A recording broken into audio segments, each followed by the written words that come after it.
So just to introduce, give you a little bit about his lecture and what you are going to be hearing.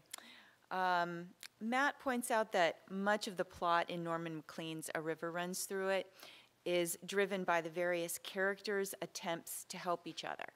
Brother to brother, husband to brother-in-law, son and parents, parents and son, husbands, wives, men and women.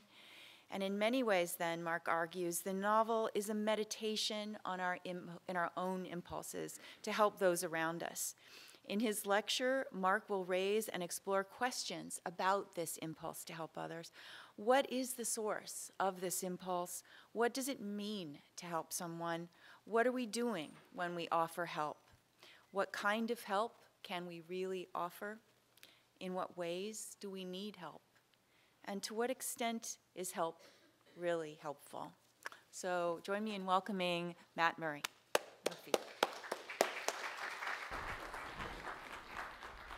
Thank you, Jenny. Okay, well, thanks to everybody for coming today. This is, as was mentioned, the last Work of Literary Merit lecture for the term, and I'm glad to be with you today. As you can see, my title of my talk is How Can I Help? And as usual, the more I get into preparing my talk, the more I dig deep into whatever work I may be speaking on, my topic evolves, and it's continued to stay on the same topic. But the more I read the novella, the more I really feel like what's behind all of the drama with helping in the novel is primarily, I guess we could say, the character's inability to understand each other in some profound ways from time to time. So we'll be taking a look at that. This summer was actually the first time I had read the novella, and I was thinking, there's one of my favorite philosophers is Robert Anton Wilson, and one of the things that he talks about is our brains working like radio receivers, and we pick up whatever we're tuned into, right? And I bet if I had read this about 18 years ago when I was in graduate school, when I was studying nature writing and ecological literature, I probably would have been fascinated by this novel in a very different way. I would have probably dug into the geological aspects of the novel, the interesting way that Norman Maclean weaves in his discussion of the natural landscape in a very poetic way. But that's not what I saw this time as I was reading the novel. In fact, this has been I guess, a very unusual year for me. I guess, let's see, about, well, I guess when I was first sitting down to read the novel this summer, I was preparing to travel to Texas. It was in July, late June, early July, and I was going to Texas primarily for the purpose of taking care of the remains of my father who had passed away this past year. We spread his ashes in an area that sort of we consider our ancestral homeland in the hill country of Texas. And so as I was reading the novella, of course, I was very much tuned into the ways in which I felt like, especially as the oldest son in my family, that I needed to be helpful, that I needed to help, especially my mom, as we made it through this, especially this first year after my dad had passed away. And I guess I can back up to say that my father, there's a nice picture of him from one of the last baseball games he got to go to. He was an avid Rangers fan, and I grew up going to Texas Rangers games my whole life. Last summer, I guess summer of 2013, he was diagnosed with a rare viral infection in his lungs. And so basically for the next 6 to 7 months, he was in and out of intensive care, and his health is very, very fragile.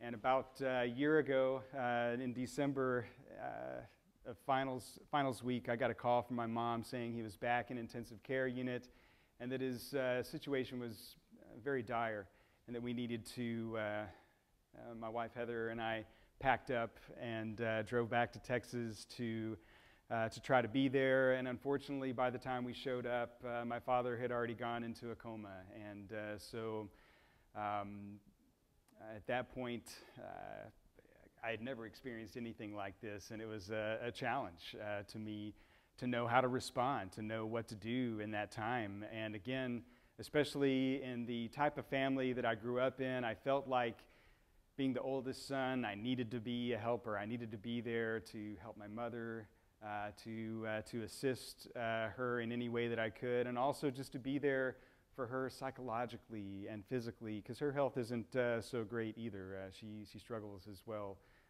with many things health-wise. So, as I say, my father went into a coma for about a week.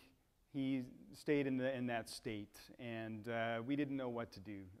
We didn't know how to respond, what kind of action to take. We sat with him a lot. We discomforted each other a lot, as much as we could. And a few times when it was just my father and me in the room, I would actually even just sing a little bit to him, hoping that somehow my voice would penetrate his consciousness, whatever may have been there, and to somehow, perhaps, if possible, bring some peace into his state, whatever that may have been. And unfortunately, the day after Christmas last year, my father passed away. And that's really when things got even more heavy in ways that I couldn't have even imagined, suddenly having to deal with that. My first response was to sort of work as a buffer for my mom and to contact family and friends, especially a lot of her friends from her church that she was involved with, to sort of interact with them, to give my mom some space for her grieving, to deal with her emotions. And in many ways, my wife Heather actually operated for me on that level as well, contacting our friends, speaking with them, and sort of allowing me some space to process things, especially in those first few days. It was very, very helpful to me. And yet, as the months went by, you know, I love living in California. I can't imagine ever moving back to Texas. And so, again, part of my upbringing, I need to be there to care for my mother.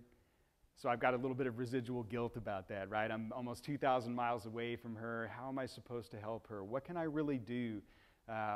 Every time I go back to visit, I try to help her out around her apartment, maybe do a little bit of some painting, help her hang some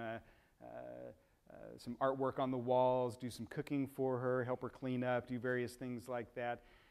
But these are all, they just seem so surface, right? I felt like there were things that my mom needed, and in fact, I wasn't really sure what she needed, but I just suspected. Anyone in this situation, losing the person that you've been married to for close to 45 years, it was unfathomable to me what she might need, but I knew that somehow I needed to be involved with that.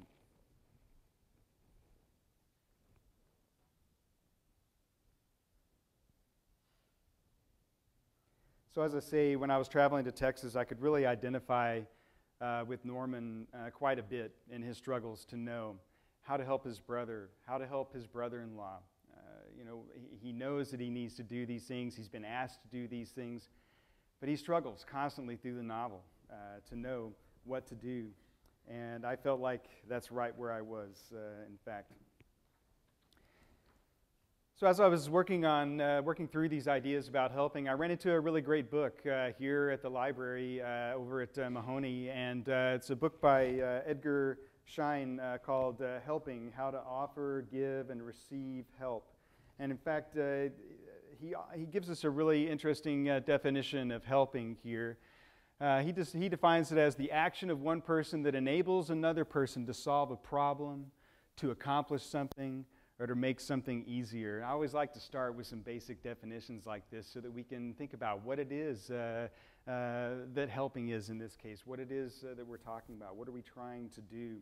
And in fact, we have a lot of different words for helping, and he provides just a basic list of some of these: assisting, aiding, advising, caregiving, catalyzing, coaching, consulting, counseling, doing for, enabling, explaining, facilitating, giving, guiding, handing, improving, mentoring, ministering, offering, prescribing, recommending, showing, steering, supplying, supporting, teaching, telling. There are many others. In fact, I was even trying to think about some of the metaphors that we use to talk about helping, and they really tie in to what Edgar Schein is trying to do in his book, and he tries to put helping in terms of economics, right? That there's an exchange happening of some sort of a social exchange. And so immediately, of course, some things came to mind, like the idea of paying attention, paying your respects, paying a compliment. We talk about investing in relationships.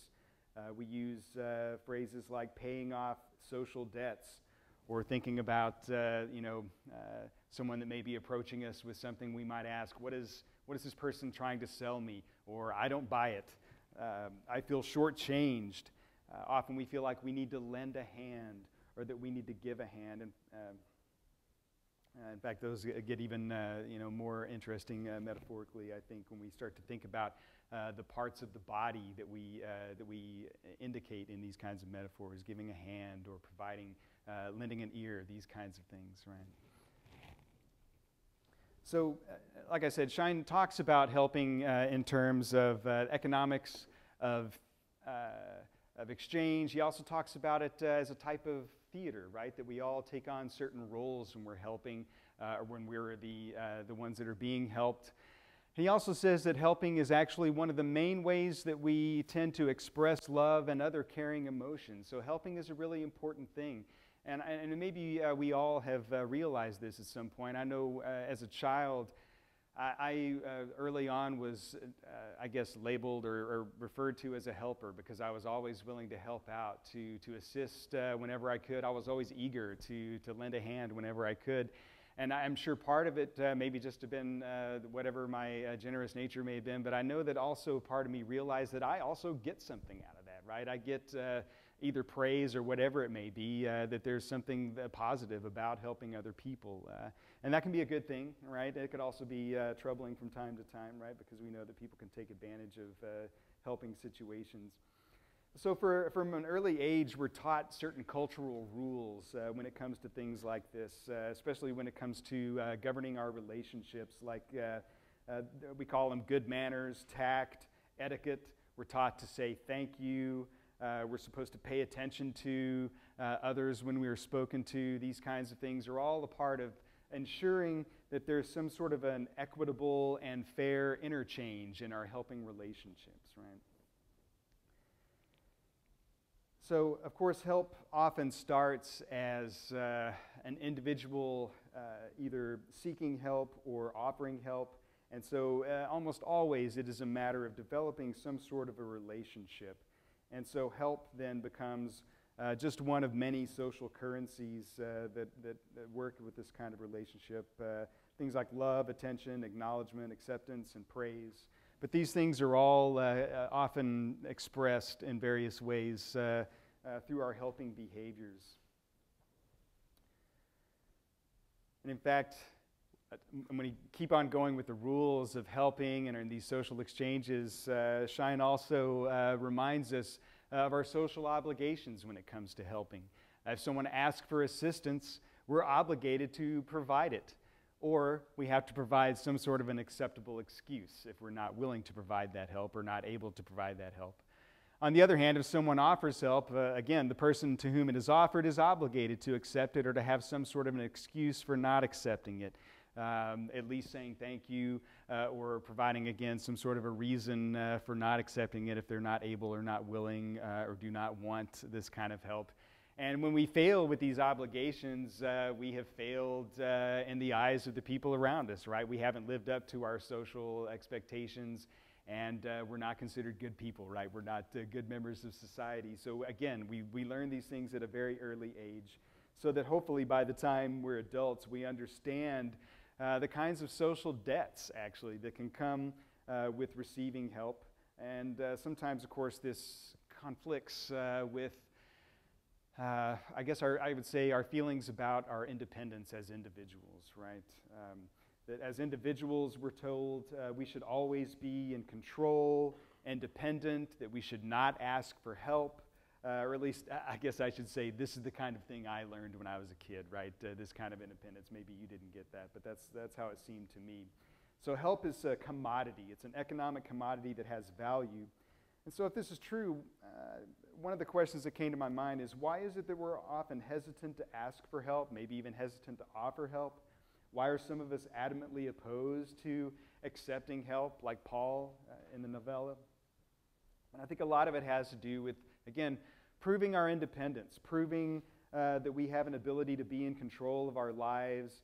And in fact, sometimes we don't take the help that is offered because we maybe fear that there is a shame involved in taking this kind of help, a shame maybe of incurring some kind of a debt. And I really felt that in my family, especially in my grandfather and my grandmother, and even in my parents, that it seemed like in some way, if you have to ask for help, it's shameful, right? That you're not taking care of your own, I guess, economy in a certain kind of way, your own personal economy. And I think that somehow I have, of course, inherited this a little bit as well. At times, I think we probably fear, here I'll go back. We probably fear that there's some sort of a shame, like I say, or we often fear the motives of the helper, right? That we don't often understand what they may be trying to get out of this. At times we found that help maybe is actually unhelpful. Either it's inappropriate to the situation we find ourselves in, or that, again, the help maybe only meets the needs of the person who's trying to help us. And in fact, we probably all experience times when helping is really just, it's meddling in a certain kind of way. People are not really interested in helping us. They want to control us. They want to try to impose their will or their values on us in some kind of way. A few other things about the social obligations. Asking for help then, maybe this is part of our reluctance. Asking for help is often a temporary loss of status and self-esteem. It's a loss of independence, or at least it can feel that way. And perhaps for some of us, it even is humiliating, or we fear humiliation with asking for help. On the other side, being asked to help is often a gain in status. Like I mentioned before, I've always loved helping. I've chilled out on that a little bit as an adult because thinking about it in economic terms, perhaps we all have a limited amount of things within that we can give. And if you're giving all the time, then you empty your account perhaps. So being asked to help is a gain of status and power. And the seduction of this power is... it can be challenging to deal with. It can affect the helping relationship dynamic immensely. Helpers may take advantage of this gain or feel a need to help even when they know they don't have anything to offer. I think, again, you probably perhaps have experienced things like this, right? So thinking about help as an economic exchange, as a relationship between two people, I think sets us up quite nicely to talk about some of the helping relationships in the novel. So for the next few minutes, I just want to go through some of those. I'm not going to go through all of them, and actually when I was preparing the lecture, I've read the novel so many times over the last few weeks, the novella, and I listed every single time help or a helping word came up, and I was making my notes, and it went page after page after page. Even, in fact, looking at the acknowledgments, Norman MacLean thanking all of the people that were a part of helping him publish the book. He uses the word debt so many times when he describes the people that helped him, right? That he was in debt to these people, even producing this work of art, right? So I think he even recognizes that there is some sort of an economic exchange going on, or at least he's using that kind of language. So, of course, the big helping relationship of the novel is the relationship or the attempts of Norman and also his brother Paul to help Neil. And we have to remember how this started, actually, is Neil's mother asking Norman for help, right? She says, "I need help helping my son." I guess she needs some sort of meta help, some help helping. And I think, again, we see that many of the characters, especially Norman, feel that way. He also feels like he needs help helping. He doesn't understand even how to do it or how to go about doing this kind of thing. So, of course, what kind of help does Neil need? He drinks a lot, of course. It seems like the more you think about his character, his whole life is a sham. He's phony, right? There's nothing that we can see in him that's very real at all. And yet none of his family is willing to call him on it, right? Nobody wants to interact with him directly. And this is drawn out and intensified, I think, especially in the film. If you saw that, the family just worships him. They dote on him, and they have no ability to call him on his behavior that is inappropriate. So I guess it was Florence, her idea was to ask someone slightly outside the family, to ask her son-in-law and his brother to help out. How are they going to help? Well, they're going to take him fishing. How is that going to help anybody, right? I mean, I've been fishing a few times in my life. I'm not a huge fisher person, but it's enjoyable. But again, I'm not that into it.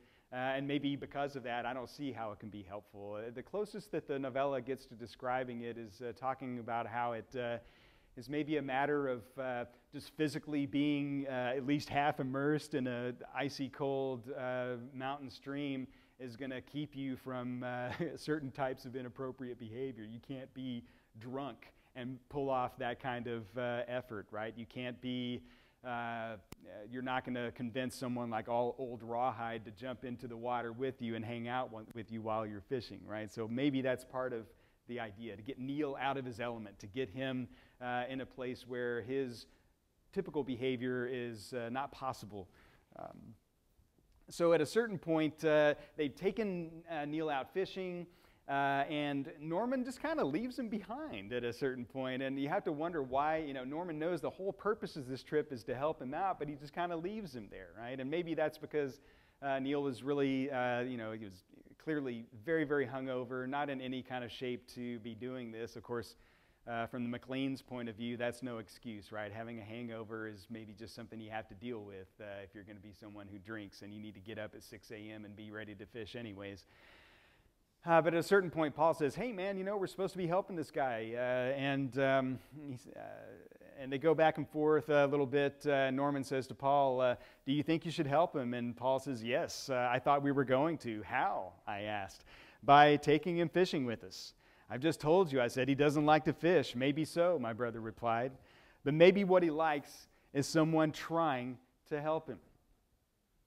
And of course, this will operate as an interesting transition to some of the other helping relationships that we might see. But I think there may be something to this, right? That Paul can see the kind of person that Neil is. Neil likes to be the center of attention.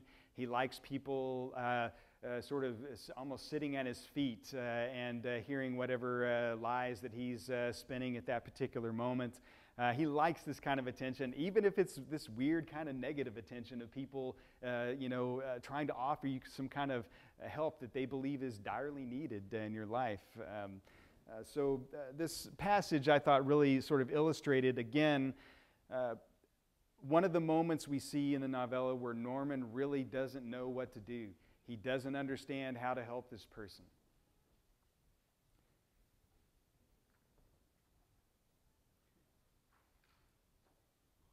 And of course, as I said, Paul has some similar or some parallel issues, perhaps. We might say, of course, that Paul, like Neil, is fond of drinking. Paul seems somehow to manage his drinking, if we can use that kind of terminology in his case. He manages it in such a way that at the very least, it doesn't interfere with his obligations as he sees them, right? He's able to somehow work as a journalist and drink. He's able to, drink at least up until the moment that he goes fishing, and then after fishing, and of course beer doesn't count, so you can drink that while you're fishing. So he finds a way to continue his drinking behaviors. It doesn't get in the way. For Neil, it gets in the way of every one of his daily activities. It's a very, very different scenario. Again, I'm not an expert on alcoholism. I've had plenty of friends who have struggled with that. And I think we probably all know people who have, because that is a major problem in our culture, of course. So maybe we can transition then to another helping relationship, thinking again about this last phrase. Maybe what he likes is someone trying to help him. And as soon as Paul says this, Norman starts to realize that maybe Paul is talking about Neil, but he's also talking about himself. He's talking about his own situation in one way or another. And in fact, I think Paul is even aware that he probably should make some changes in his life. At one point he says, I should leave Montana. I should get out of here. I should do something different. But in the end, even after Norman offers him help, Norman offers to help him find a job, to give him money, whatever he needs. Paul, as we expect, Paul does not take any of these gestures. He refuses any sort of help. He's in the end, I think, Paul says he likes the trouble, right? There's something about the trouble that he gets into with his gambling and his drinking that is enticing to him. That's maybe part of what makes his life interesting. So again, Norman's wondering about Paul and the parallel with Neil. He says, I still don't understand my brother. He himself always turned down any offer of help, but in some complicated way, he was surely talking about himself when he was talking about Neil needing help.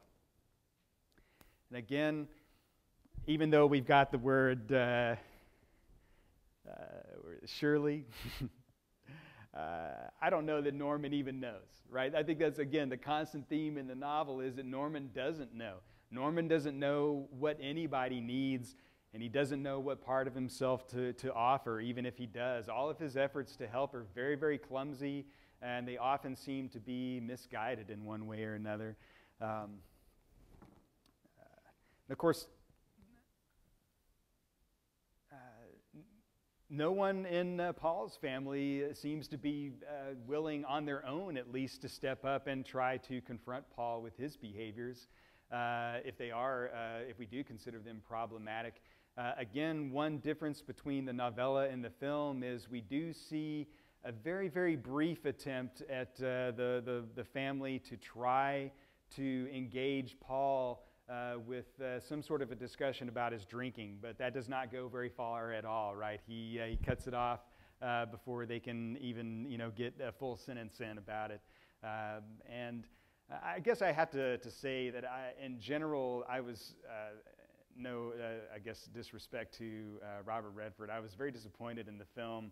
I felt like that the relationships between the various members of the family were changed in some fundamental ways, and maybe we'll talk about that some more in a few minutes when we get to some of the connections with Norman and Jesse.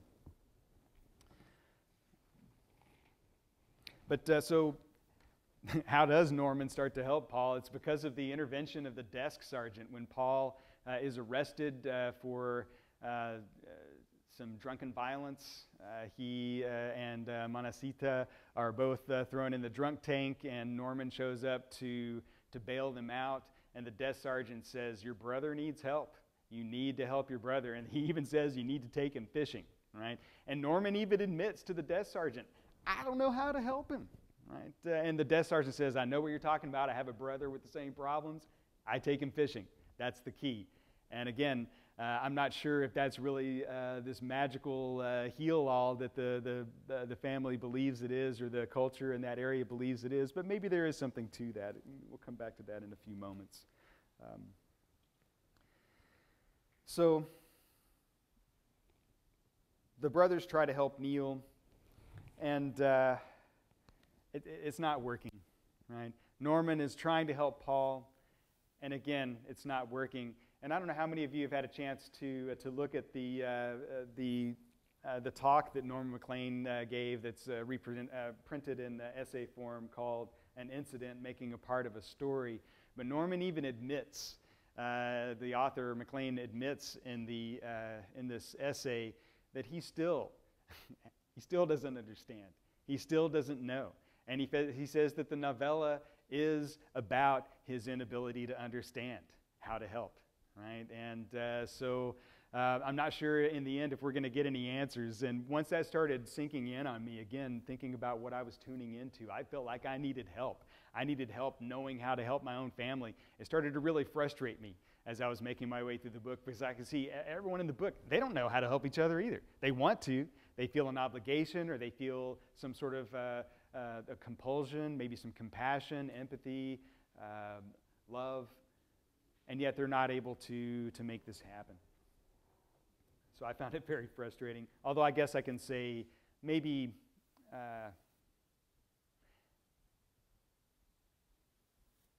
I'm glad that Norman tells us that he doesn't know, and that this is about not knowing. It keeps us from being tempted to think that there's a moral to the story, right? That this is how to do it, that this is the right way to do things, that there aren't those kind of answers in life, right? As much as we might desire those things, it's always a matter of what we negotiate in the moment with the people that we're involved with. So we can think then about the other side of the coin. Paul also recognizes that Norman needs help, and in some ways, Paul's efforts at helping seem the most comfortable. I'm not sure if the outcome is there. So Paul does attempt to help Norman. He sees that Norman's in trouble with his wife Jessie for leaving Neil unattended with Rawhide. They get sunburned, and they bring him back to town, and the whole family is upset again with Norman for his inability to appropriately offer assistance to Neil. And Paul recognizes this. He knows that Norman's in trouble. In fact, Norman's afraid that Paul thinks that maybe his marriage is in jeopardy, right? That relationship is on the rocks. And so Paul is really acting towards Norman with a very tender heart. It seems like a very loving brother, right? He wants to help. And we see that Paul maybe his efforts aren't quite as clumsy, like I say. His first, I guess, advice is, let's go fishing. And in fact, he says, let's go spend a day or two with Mom and Dad. We'll take Dad out fishing with us at one point. So fishing, again, seems to be part of making, or part of this helping behavior.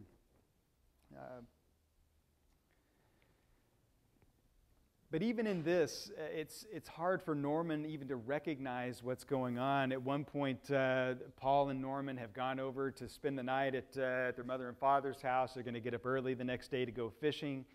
And Norman's is kind of slowly waking up, and he realizes that he's maybe kind of been sleeping in too long, that everybody else is already awake, and Paul's been making breakfast.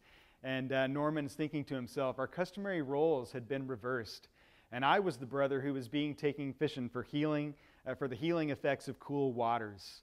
Actually, and of course he's still feeling maybe some relief with his breakthroughs with Jessie, which we'll talk about in a few moments. He says, actually, I was lordly with love and several times broke into laughter that I can't explain otherwise.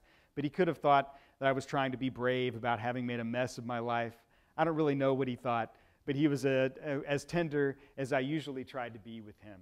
And again, I can't help pointing out that he says, I don't really know what he thought. And maybe that's great because none of us are mind readers, right? But it just stands out. A lot of not knowing in the novella. So again, one of the other helping relationships is Norman and Jessie trying to help each other. And in this case, Jessie's trying to help Neil, and Norman's trying to help Neil. And they're both having a real hard time figuring out how to do this. And it's very frustrating, and each of their inabilities to really offer anything to Neil that he's willing to accept, it's causing definitely some friction in their relationship, right? And I loved, I don't know how many of you got to see the panel discussion, but Jacqueline McGee really I put it nicely when she referred to this one part of the novel that I think she called it the emotional heart of the novel, the emotional center of the novel. And it's the moment where Jesse and Norman, it's right after, I believe it's right after when Neil has been sunburned, and they're going back and forth a little bit. And let's see, I think I have a little bit of that dialogue here. Jesse's very frustrated with Norman at this point. She says, "I'm trying to help someone in my family. Don't you understand?"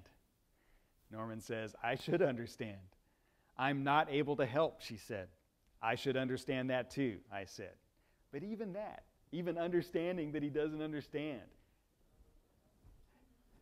I don't even know what to say. Then she added, "Tell me, why is it that people who want help do better without it, at least no worse? They take all the help they can get and are just the same as they always have been." And I think this is definitely true for Neil. Perhaps on a certain level it's true for Paul. But I think they're acknowledging here in the end that no matter how much they want to help, and no matter what kind of efforts they put into it, that's not going to guarantee any success, right? That's not all of the equation here.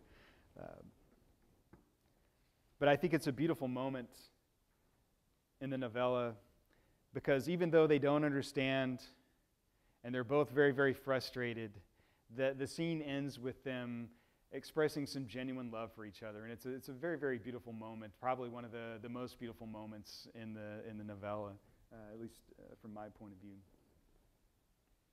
So, I'll talk about one more helping relationship as I sort of transition into sort of the last part of my talk, and that's Norman's father's attempts to help Norman as he works through all of these feelings that he has for Paul, his inability to understand how to help Paul, if Paul even really needs help, all of these kinds of things, right? Every time Paul offers help, or Norman offers help to Paul, it's very, very clumsy. And the brothers in general, their interactions do seem a little bit clumsy because they're just not used to doing this kind of thing. But finally, Norman's father offers a wonderful definition of help, and he gives him, I guess, sort of a miniature sermon on helping and what it is to help. I've got it here. He says, "You're too young to help anybody." This is his father talking to Norman. "You're too young to help anybody, and I'm too old," he said. "By help, I don't mean a courtesy like serving chokecherry jelly or giving money." And that seems like the kind of things that so far Norman's been trying to do, these surface level type of helpings. Help, he said, is giving part of yourself to somebody who comes to accept it willingly and needs it badly. And these are some really important things, right? We know, of course, that Norman is struggling to find out what part of himself needs to be given, but we know that the people he's trying to help are not accepting this help willingly, and he's not even sure how badly, at least Paul, needs this help. And the father continues, "So it is," he said, using an old homiletic tradition, that we can seldom, or transition, I think I've got a typo there, that we can seldom help anybody. Either we don't know what part to give, or maybe we don't like to give any part of ourselves. Then more often than not, the part that is needed is not wanted. And even more often, we do not have the part that is needed. And he goes on to talk about how it's like going down to the auto parts store. Every time you go down there, they don't have the part you're looking for, right? I think there's a lot of really great ways to understand helping here, and I think this definition of help gets at the central problem of the novella, the problem that Norman faces. Again, he knows that he's being asked to help, that he's been put in the position of being a helper, and yet he doesn't know how to go about doing this thing. He doesn't know what part of himself to give. He doesn't know how to get Paul or Neil to accept it. And again, like I say, he's not even sure how much Neil really needs help.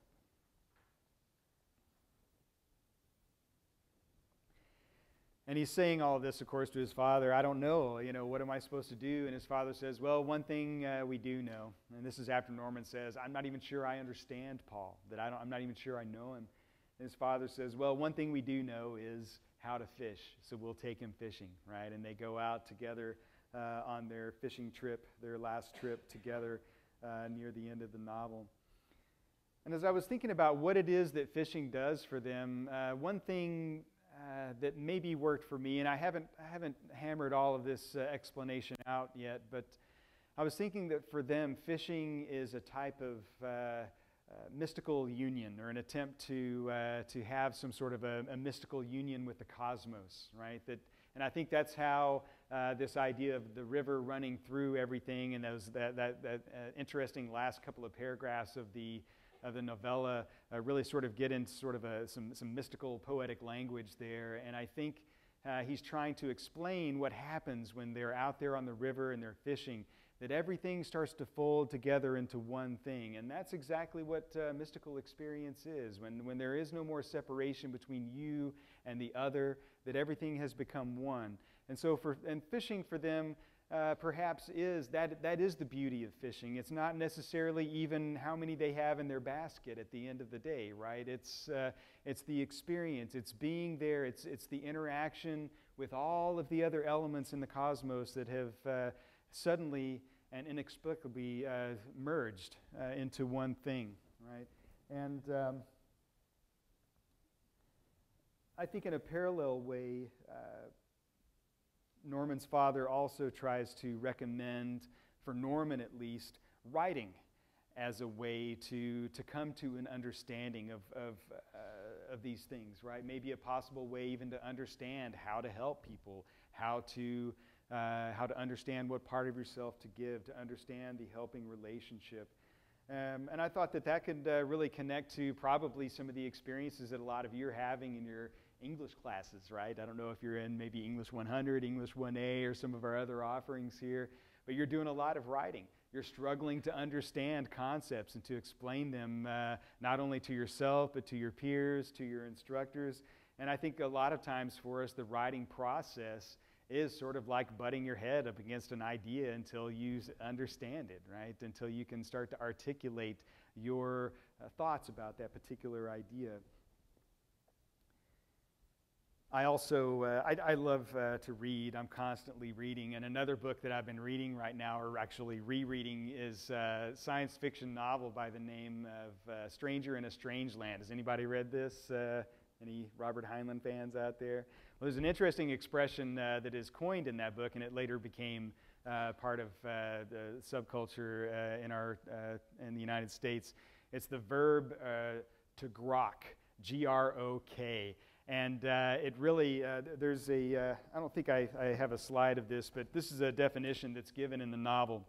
To grok means to understand so thoroughly that the observer becomes a part of the observed, to merge, blend, intermarry, lose identity in group experience.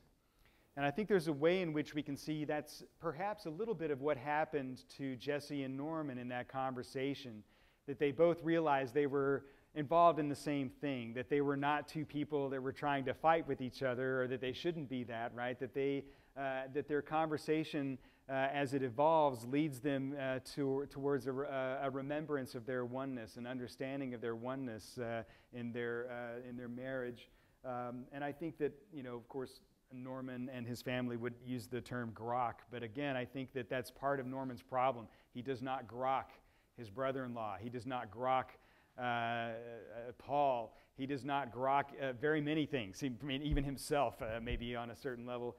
But I think that that's part of the key, is thinking about the relationship aspect of the helping, right? That there's no way really for help to happen unless there is a true connection going on, right? Or at least it seems like that's the fundamental thing when it comes to a helpful, helping relationship. So I have to admit, in the end, I'm not sure I understand anything more than Norman does. I was hoping I would. I was hoping I'd have some great revelation to give you guys so that we could all understand things in the end, but I don't. I don't understand. I still am not sure how I'm going to, be helpful in my own relationships with my family. Next week, I'll be traveling to Texas to visit my mom and my brother and his family. That's the first time I've been back for the Thanksgiving holiday in at least 10 years, and it's it's going to be a challenge, and I'm going to be back, of course, at Christmas. But I really felt like, especially in this first year after my father's death, that it would be important for me to be there to assist in any way that I can, even if I don't know. I don't know what I'm going to do. I don't know how it's going to play out. But I think that to come back to the understanding, I need at the very least to try to understand my mom, what it is that she needs, and what it is that I can offer to her, if anything. And getting back to the other metaphor, thinking about tuning in, right? Like the radio receiver, tuning into my mom, being attuned to what it is that she needs. And I think that really I can thankfully say that my family, although I haven't always thought about it this way, we have learned to communicate to each other much better than the McLean family does. We express our love to each other. We do offer ourselves to each other, especially in these kinds of moments. So I don't have a lot of the same kinds of uncertainty, even though I don't really know exactly what's going to happen. And interestingly, I got a little card from my mom yesterday, or maybe a couple of days ago, and it just, I guess, reminded me that no matter what, there will be, some success in my trip. Dear Matthew, I'm so glad you're coming for both holidays this year. I have a feeling it's going to be a difficult couple of holidays for me, maybe for you and Andy, my brother, also. It will be good to be together, even with a few tears shed, maybe more than a few for me. So even, my mom is recognizing that there's probably a lot of things that we don't know about how we're going to help each other. But for her, and probably for me and my brother, just being with each other is something that is going to be very, very important for us, and a helpful thing for all three of us, for our families. So, with that, I'll call it an end, and maybe we have a few minutes for some questions. Anyone have a question or a comment? Tim?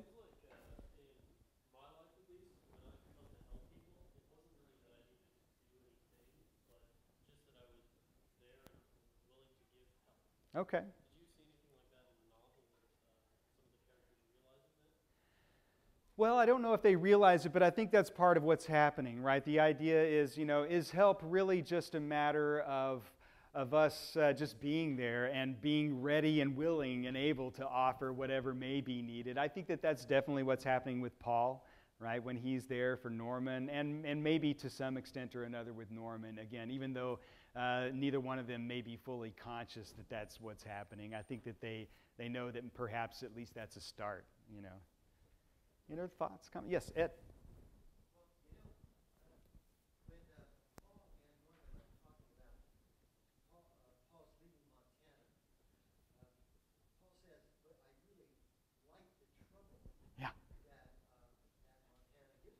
Sure. Yeah.